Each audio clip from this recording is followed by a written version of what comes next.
In the fall of 2019 and winter of 2020, Competitive Wisconsin engaged in a series of executive briefing sessions around the state.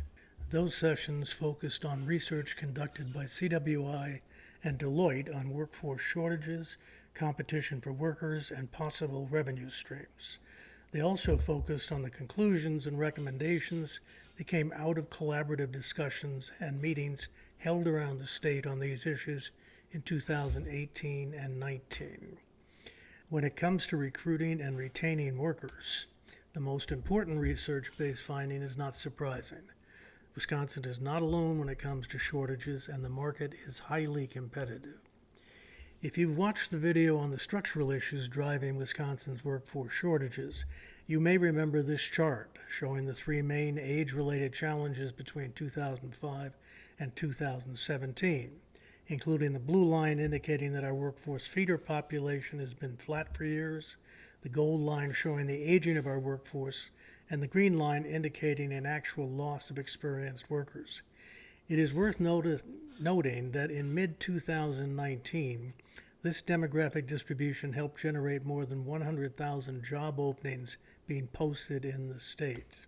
Similar demographics are apparent in our region, where Iowa and Michigan were grappling with slightly better and significantly worse shortages, respectively, and Minnesota was doing better at holding its experienced workers and effectively retiring a larger portion of its 55 and up population. However, what should really draw our attention is the fact that states that have been doing better than Wisconsin has on recruitment and retention for years are now starting to display similar problems, with feed lines trending downward, aging workforce numbers trending upwards, and experienced worker lines leveling off, all of which indicate that the market for workers is only going to get more competitive.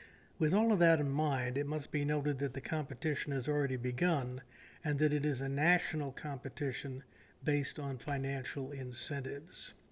In 2016, the Pew Foundation put out this visualization of University of Virginia research findings identifying multiple states projected to lose between 5% and 10% of their 25 to 54-year-old aged workers between 2010 and 2040. You will notice that Wisconsin was projected to have a fall in excess of 5%, or roughly 118,000 workers. With all of that in mind, CWI asked Deloitte to take a look at what the competition was doing using four criteria, that is, presence, outcomes, uniqueness, and competitiveness.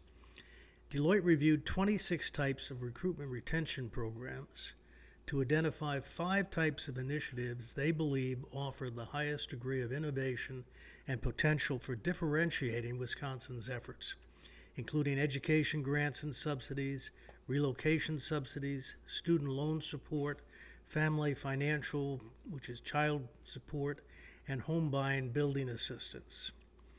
Here's one example, the Excelsior program, which allows New York residents who agree to stay and work in New York for a specified period of time to qualify for tuition-free enrollment at any city or state university of New York college. The program started in 2017, and in that year, more than 75,000 students applied. Nearly 1 million families are estimated to be qualified at this time in New York. And here's an example of a county-based housing incentive where they offer college graduates moving to the area a $5,000 home buyer's loan, or 20% of their rent each month up to $2,500. Maine will match in-state tuition rates for non-resident students. Vermont is attracting work from home workers. North Platte, Nebraska has a $10,000 signing bonus. Newton, Iowa earmarked just more than $3.5 million to give to homeowners seeking to buy or build a property in the Jasper County city worth at least $160,000. Eligible homeowners receive $10,000 cash once they close on their property, and the city pays construction loan interest for developers who build homes in anticipation of a buyer.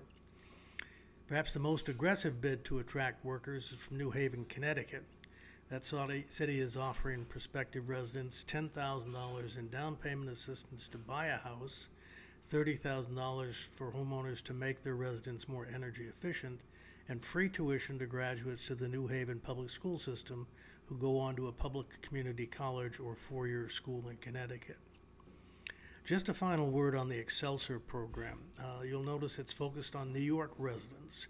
Wisconsin colleges and universities already report very high rates of retention for residential students, so a program like this focused on out-of-state students who could be encouraged to become residents might be more appropriate here.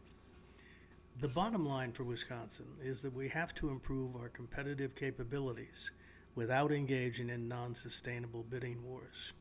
And that means two things.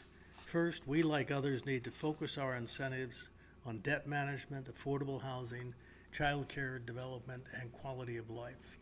And second, we need to identify fiscally sustainable revenue streams to pay for the incentives.